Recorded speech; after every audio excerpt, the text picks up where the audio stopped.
बच्चों, Shri Vashishtha coaching classes में आपका स्वागत है।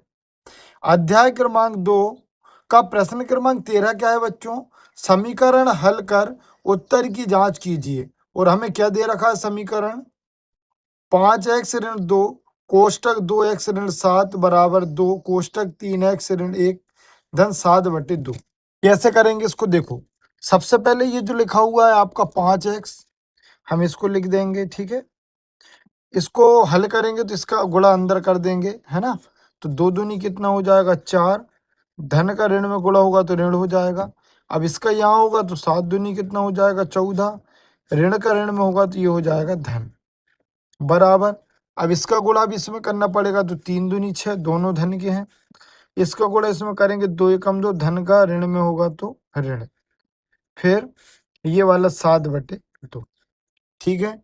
अब हमें क्या करना होता है? एक्स एक्स वाले पद को एक साइड और नंबर नंबर वाले पद को एक साइड। तो देखो, ये दोनों एक्स वाले हैं, है ना। तो 5x में से 4x जाएगा तो बचेगा 1x। क्यों? असमान चिन्हों पर संख्या घटती है, चिन्ह बड़ी संख्या का आता है, ठीक है। अब ये वाला जो आपका 6 है, ये धन का, इसको इस साइड लाएंगे तो ये काय का हो जाएगा? ऋण का, ठीक है। अब हमारे पास क्या बचा बच्चों? तो देखो, यहाँ पर बचा ऋण 2, इसके बटे में हम एक लिख देंगे। ये लिखा है आपका 7/2 और ये वाला धन का इस साइड आएगा तो ये क्या हो जाएगा आपका? ऋण। यहाँ तक क्लियर होगा, ठीक है। अब हम क्या करेंगे? असमान चिन्हों पर संख्या घटती हैं, तो 6 में से 1 जाएगा तो 5x बचेगा और बड़ी संख्या ऋण की है। यहाँ जाएंगे तो इन सब का एलसीएम लेंगे तो 2 आएगा, है ना। अब क्या करना है? 1 का पहाड़ा कितनी बार पड़ेगी? 2000, तो 2 बार, तो 2 का गुणा उसी के ऊपर कर देंगे तो 2 दूनी 4। 2 का पहाड़ा कितनी बार पढ़ेंगे? 2 आएगा 1 बार, 1 का गुणा ऊपर कर दो तो 7 एकम 7। अब 1 का पहाड़ा कितनी बार पढ़ेंगे? 2 बार, तब आएगा आपका 2, उसका गुणा ऊपर कर देंगे तो 14 दूनी 28। ऐसे करना होता है हमको, ठीक है। अब इसके बाद क्या होगा बच्चों? देखो, अब इसको आगे हल कर देना है। ये तो हो गया आपका ऋण 5x। यहाँ देखो, समान चिन्हों पर संख्याएं जुड़ती हैं। ये ऋण का 4 में ऋण 28 को जोड़ेंगे तो ये हो जाएगा ऋण 32, ठीक है। तो ये लिख दिया मैंने, ऋण 32 धन 7/2। अब इसको आगे हल करेंगे तो असमान चिन्हों पर संख्या घटती हैं, तो ये हो जाएगा आपका 25 और बड़ी संख्या ऋण की है, तो ये हो जाएगा 5x बराबर ऋण 25/2। बस इसको आगे हल कर देंगे, ऋण से ऋण कट जाएगा, 5 एकम 5 और 5 25, तो x का मान आ जाएगा 5/2। यही आपके प्रश्न का उत्तर होगा। अब इसी के उत्तर की जांच और कर दिखाना है तो क्या करेंगे? जो x का मान आया उनको x की जगह पर रख देंगे, तो दोनों पक्ष आपस में बराबर आना चाहिए। तो अब भी हमने निकाला कि भैया जो x का मान है वो कितना है हमारा? 5/2। बस उसको रख दो बेटा, तो ये लिख दिया मैंने सबसे पहले 5, x की जगह पर आ जाएगा 5/2 ऋण 2, ये वाला 2 x की जगह पर आ जाएगा 5/2 ऋण 7 बराबर, ये वाले ब्रैकेट को ऐसा लगा दो, बराबर 2 3, ये आ जाएगा आपका 5/2 ऋण 1 और ये आ जाएगा आपका 7/2। बस इसको ही हमें क्या कर देना? हल कर देना है। यही हमारे प्रश्न का उत्तर होगा। तो देखो, 5 25 हो जाएगा, नीचे आ जाएगा आपका 2, ये वाले 2 से इसको काट देंगे हम, तो कितना बचेगा बच्चों? ये तो ऋण 2 लिखा और अंदर बचेगा 5 ऋण 7 बराबर, ये कितना हो जाएगा आपका? 2 तो बाहर लिखा है, 5 3 कितना हो जाएगा? 15/2 ऋण 1 इसको 1 कर देंगे, ठीक है। और बाहर लिखा है 7/2। अब इसको आगे हल करेंगे तो ये तो हो जाएगा आपको 25/2, है ना। इसमें से इसको घटाएंगे तो कितना बचेगा? ऋण 2। ऋण 2 का ऋण 2 में गुणा होगा तो ऋण ऋण हो जाएगा धन। तो एक स्टेप में बढ़ाकर बता दे रहा हूँ, ये आ गया आपका ऋण 2। यहाँ पर आएंगे हम तो देखो, इसका गुणा इसमें करेंगे तो ये हो जाएगा 15 दूनी 30/2 और ये हो जाएगा आपका 2 एकम 2 और नीचे का 1 और ये हो जाएगा 7/2। आगे हल कर देंगे तो ये क्या हो जाएगा आपका? 25/2 ऋण ऋण होता है धन, तो ये हो जाएगा 4/1। अब यहाँ हल करेंगे तो इसका लघुत्तम कितना आ जाएगा? 2। अब 2 से 2 को भाग करेंगे एक बार जाएगा तो ये 30 का 30 आ जाएगा। इससे इसको भाग करेंगे तो 2 का 1 का पहाड़ा 2 बार पढ़ना पड़ेगा, 2 का गुणा ऊपर करेंगे तो 2 दूनी 4 और उसके बाद हमें क्या करना होगा बच्चों? इसका पढ़ेंगे तो कितनी बार में आ रहा है? 2 एकम 2, 1 का गुणा ऊपर करेंगे 7 एकम 7। आगे हल कर दो तो देखो ये हो जाएगा 25 से कम 25, 4 दूनी हो जाएगा 8 और नीचे आ जाएगा 2। ये वाला 2 तो चल ही रहा है आपका, है ना? अब देखो इसमें इसको जोड़ेंगे तो ये हो जाएगा 37 और ये वाला ऋण 4। इसमें इसको जोड़ देंगे तो ये आ जाएगा आपका 33/2, है ना? क्योंकि भाई इसमें इसको जोड़ेंगे 33 आएगा और असमान चिन्हों में संख्या घटती, इसमें से इसको घटाएँगे तो ये भी आ जाएगा 33/2।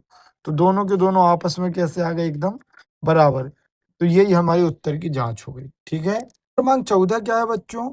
एक माँ और उसकी 2 पुत्रियों ने एक कमरे का निर्माण 75,000 में करवाया। बड़ी पुत्री ने अपनी माँ के भाग की धनराशि का 3/8 धनराशि का योगदान दिया। छोटी पुत्री ने 1/2 धनराशि दी। माँ के भाग की, ठीक है? तीनों का पृथक-पृथक कितनी धनराशि का योगदान दिया? और जो अपन को कुल राशि है वो, जो आपको कुल राशि दे रखी है वो कितनी दे रखी है बेटा उसने 75,000। अब इस प्रश्न को कैसे करेंगे? तो देखो सबसे पहले हम लिख देंगे भैया माँ का योगदान उन्होंने बताया नहीं तो हम बोल देंगे भैया माँ ने दिए 100 रुपए और उसकी जो छोटी बेटी है उसने हमें कितना योगदान दिया है तो उसने बोला 3/8। किसका? उसकी माँ का। उसकी माँ ने जो योगदान दिया उसका 3/8 बड़ी पुत्री ने दिया और छोटी ने कितना दिया 1/2, है ना? तो इसमें भी 1 से लग जाएगा और जो कुल योगदान है वो कितना दिया है बच्चों तो 75,000 तो हम लिख देंगे तब सबको जोड़ दो भैया मम्मी जी ने इतने पैसे दिए, एक पुत्री ने इतने दिए, दूसरी वाली ने इतने दिए जो कि किसके बराबर हो रहा है 75,000 के बराबर। हल कर दो। इन तीनों का हम एलसीएम ले लेंगे तो एलसीएम आएगा 8। ये वाला नंबर जैसे का तैसा, ये वाला भी जैसे का तैसा, ये वाला भी जैसे का तैसा। यहीं बच्चे कंफ्यूज होते हैं इसलिए यहाँ पर आपको थोड़े ध्यान से देखना है।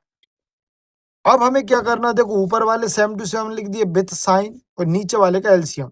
अब इसका पहाड़ा ऐसा पढ़ो कि ये आ जाए तो एक का पहाड़ा मेरे को 8 बार पढ़ना पड़ेगा। 8 का पहाड़ा कितनी बार पढ़ेंगे 8,000 तो एक बार में आ रहा है और 2 का पहाड़ा कितनी बार पढ़ेंगे 8,000 तो 4 बार में, तो 4 का गुणा कर देंगे, ठीक है। अब देखो ये तो हो गया आपका 8x, ये हो गया आपका 3x और ये हो गया आपका 4x, ये हो गया आपका 75,000 और ये वाला 8 का गुणा यहाँ कर देंगे। अब इन सबको जोड़ेंगे बच्चों तो ये आ जाएगा 8 और 3 11 और 4 15, ठीक है। बस इसी को अपन आगे क्या करना है हल कर देना तो इसको उठाकर ले आएंगे हम नीचे तो ये हो जाएगा 75,000 गुणा 8/15, 15 का 15, 15 पाँचे 75। अब इनका गुणा करोगे तो ये हो जाएगा 40 और ऊपर से ये लगे हुए हैं, है ना? तो ये आ गया आपका 40,000 मतलब उसकी जो माँ जी हैं, उन्होंने कितने रुपए का योगदान दिया है? तो 40,000 का दिया है, ठीक है ना? भाई जो x का मान 40,000 आया है, मतलब माँ ने कितने दिया 40,000। अब बड़ी पुत्री का निकालना तो देखो 3/8 गुणा x का मान कितना आया 40,000। तो देखो 8 एकम 8, 8 पंजे 40, तो 5 तिरी कितना हो जाएगा 15 और ये 3 जीरो ये लगा देंगे 15,000 रुपए। और इसका बताना तो देखो x का मान कितना आया अपना 40,000 और नीचे 2 लगा तो ये हो जाएगा आपका 20,000। मतलब माँ का योगदान रहेगा 40,000, बड़ी पुत्री का 15,000 और छोटी पुत्री का रहेगा 20,000। इसी का प्रश्न क्रमांक 15 क्या है बच्चों? नीचे समीकरण मॉडल दिया गया है 5x ऋण 6 बराबर 4 और देखो यहाँ पर उसने प्रदर्शित भी किया है कि जो एक्स वाई जेड वाली जो राशि है उसे इस गमले से बताना है, माइनस वाले को ये वाला चिन्ह का यूज करना और धन के लिए ये वाला। तो देखो 5x को उसने क्या बताया 1 2 3 4 5 माइनस 6 तो 1 2 3 4 5 6 4। अब उसी आधार पर हमें इन प्रश्नों के उत्तर देना क्या देना है 5 7 y धन 4 14 बराबर 7 और दूसरा दिया है 5x ऋण 6 धन। अब इसी का जो दूसरा है तो उसको अपन बेटा चाहे तो एक स्टेप हल कर लेंगे तो देखो 6 से 6 चला जाएगा घटाएंगे तो 0 तो ये वाला 5 बचेगा और ये 6 6 और 4 10 तो 5 गमले बना देंगे बराबर में 10। ये आप चाहे तो ऐसा भी कर सकते हैं, आप चाहे तो इनको भी यूज करके शो कर सकते हैं लेकिन मेरे को ऐसा ठीक लगा इसलिए आप भी ऐसा ही करें, है ना?